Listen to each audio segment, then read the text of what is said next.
Happy Monday. Good morning to you all.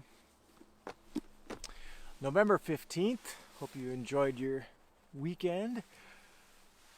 Karen Faust, good morning.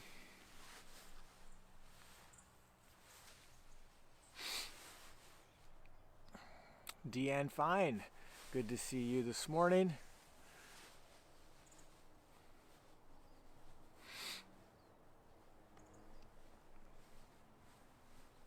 Sally Crocker, welcome this morning. Good to see you. Daryl and Suzanne, welcome.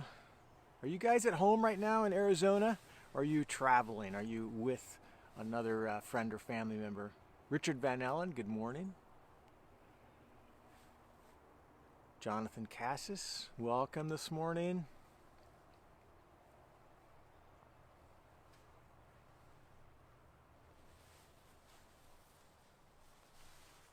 Wait for a couple more names. Debbie King, welcome. Janisa, good morning to you. We are continuing our study in Ecclesiastes this morning. Dana Kreshak, good morning to you. I read the entire book of Ecclesiastes this morning, just gathering information. Steve and Andrea, welcome. There's my mom. Good morning to you. And just reviewing kind of the big picture of Ecclesiastes, because it's easy to get bogged down in the details, because much of what the writer of Ecclesiastes is pointing out is the impermanence of life and the things that you believe will give you a sense of contentedness and satisfaction often don't. And there's a general sense that you're not in control of things.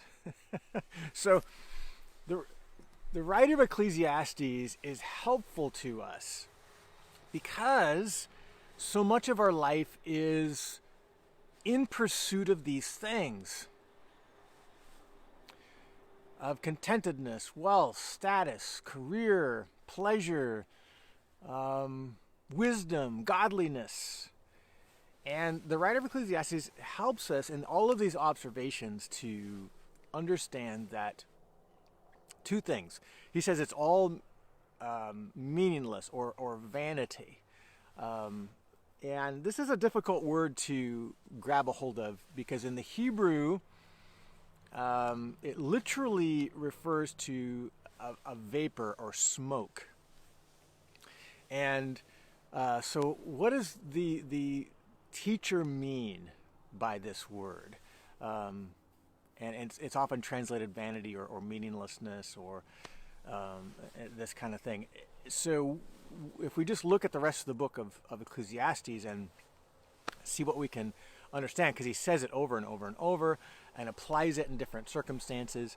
Vanity, vanity, all is vanity. Meaningless, meaningless, all is meaningless. What does he actually mean by this? Because he doesn't really mean that it has no meaning. Otherwise, he wouldn't be writing this book. The pursuit of man has limits. I've used that word before to describe this. And we must understand the limits. The limits of wisdom, the limits of pleasure, the limits of wealth, the limits of achievement. They all have limits. And if we think that there is something that can be permanently gained by the pursuit of any of these things, he says, what is there to be gained for all of our work under the sun? Then we're going to be disappointed all the time because none of these things bring about a permanent condition, first of all. So when he says meaningless, meaningless, or vanity, vanity, he's referring to the fact that our life is impermanent. And he not only illustrates this in the individual pursuits of life, like wealth, status, honor, pleasure, wisdom, whatever, but in life in and of itself, it will end in death. It is an impermanent, life itself is an impermanent thing. And he draws attention to this. So he says, don't expect more out of life than it is designed to give you. Is kind of this big idea. So that's the one idea, the impermanence of life, and there's none of these things that are good things for us to pursue will bring about a permanent condition, like riches or wealth or honor, status, pleasure. They're all transitory ideas and things. And he gives lots of illustrations with regard to, the limits of wealth. Is that, you see a wealthy person who is unhappy with their wealth. They're not satisfied with their wealth. You see a wise person who is also poor and destitute. Or you see a foolish person who's a king and rich. It's like there is an impermanence to these things, and there is an enigma to these things. I've alluded to that already in my last statement. There's a fool who is a king, and a rich man, or a wise person who's poor. These are the enigmas of life, that you can be wise, but that doesn't guarantee that you're going to be rich. You can be a fool and ascend to power. These things ought not be, right? It should be the wise people should always be the rich people. The rich people should always be the satisfied people with their wealth, and so on. But that's the enigma of life.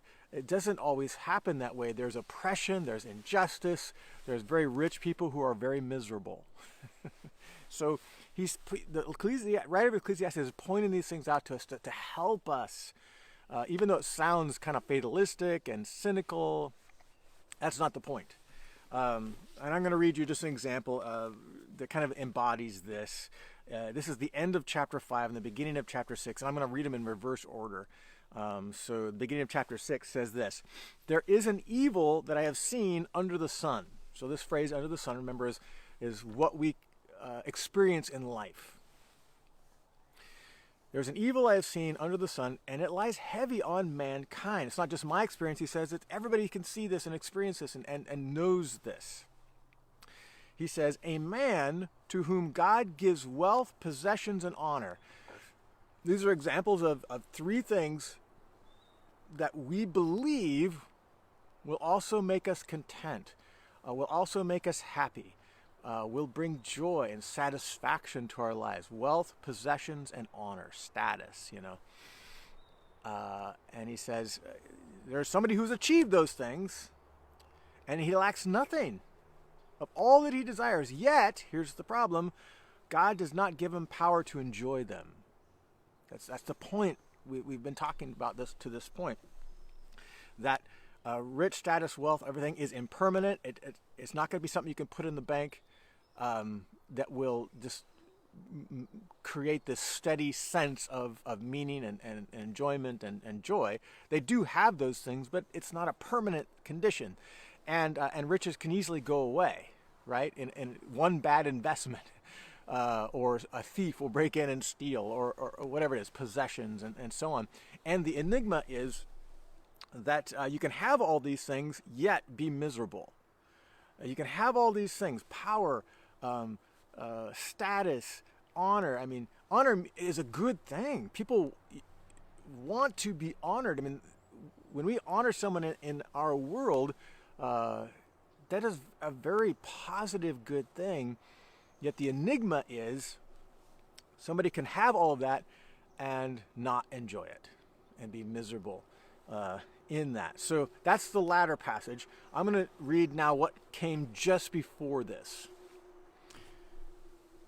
And this is what the writer of Ecclesiastes, he'll say over and over and over. So if that's the evil we see under the sun, this enigma that is meaningless, vanity, hevel, a vapor that can't be grabbed, it's like chasing after the wind. Here's what's good, he says. In chapter 5, verse 18, "Behold, what I have seen to be good and fitting." So, former was evil, now he's saying this is what is good.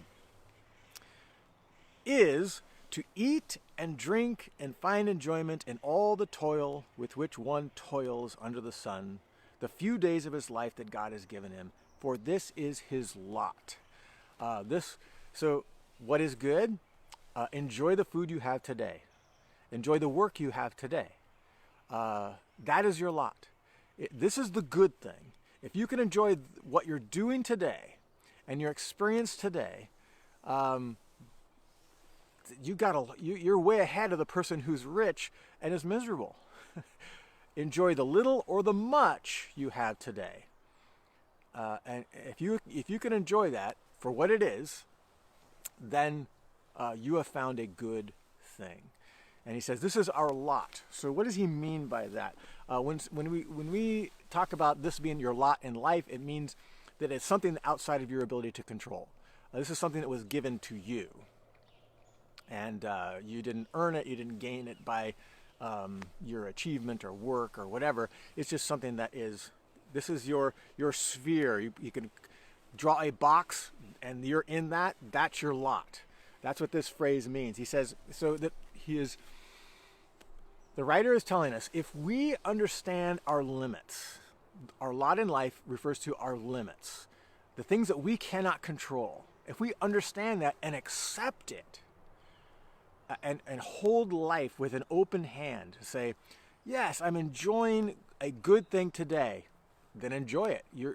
That's what it's meant to be. Yes, I'm enjoying the work of my hands today, but there's no guarantee that that's going to be my permanent existence. So I'll enjoy it today. I'm going to enjoy the riches I have today. And we enjoy these things with open hands, knowing we can't control it.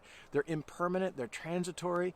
And if we accept that, in other words, if we don't do this, it's like, no, I'm gonna hold this thing in my hand. I want it to be permanent gain in my life. I've worked so hard. This ought to produce something that is permanent in my life. We're going to be miserable and frustrated because our lot is this. We have to understand and accept that these things are transient and they are outside of our ability to control. It can all be gone tomorrow. We don't know, and the end of our life. Who knows if tomorrow is the end of our life, or the next day, or some tragic thing is going to happen 3 days from now. The reality is we don't know, and we can't control what comes after us. So we have to learn to accept our lot. In other words, accept that God alone is in control of all these things. He does allow for a variety of experiences in life: rich, poor, justice, oppression. And he is working out a plan that will ultimately bring about the good of all of mankind who has placed their faith in him. So the writer of Ecclesiastes ends the whole book with fear God. This is the chief aim in life is to honor God. He says it in the very last verses. I'm going to skip to the end. I wasn't going to read this, but it's important. He says the very last 2 verses of the entire book is the end of the matter. All has been heard. Fear God and keep his commandments. This is, in the end, if you just do this, this is what you're supposed to do. For this is the whole duty of man, he says. For God will bring every deed into judgment with every secret thing, whether good or evil. In the end, God will make all things right. He will bring us into judgment. So honor him today. That's what you're supposed. That's the whole duty of man. Hold these things with open hands so that you can enjoy them for what they are. Know that God is in control. He will work all things out, both for our good and for according to his will, that will bring about the redemption of all those who have placed their faith in him, who have honored him, who have feared him and kept his commandments, right? Fearing God and keeping our commandments doesn't mean we're going to have a good life. All of us know that tragedy still touches the lives of those who fear God. That's the impermanence. We are not out of control. So we have to hold and accept that reality that we must hold life with open hands. And if we do that, then we can truly enjoy what today brings: the work of our hands and the food on our table, a good friend, our spouse, these things that we have today. So our mind isn't always thinking, if I just had that, if I just had that other thing, if I just had something a little better than what I have, we're always going to feel discontent and unsatisfied. But if we hold with open hands the things that we have today, a simple meal, a sunny day, we will truly find contentment because we're honoring God with today. We're living wisely and just understanding that those things are no guarantees, except that God will judge everything in the end. No guarantees under the sun. That's what I mean by that. No guarantees that tomorrow I'm not going to experience a tragedy. But in the end, God judges all things, so it is best to honor him. That is our whole duty in life. Is that helpful? It's helpful to me in how I'm perceiving this. I wonder if I'm explaining it in a way that makes sense, that's making sense to me.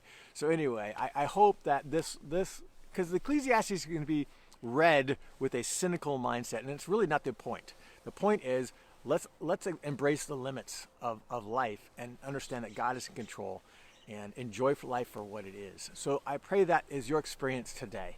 And meditate on that for yourself. Apply it to your own life. And we will see you again here tomorrow morning.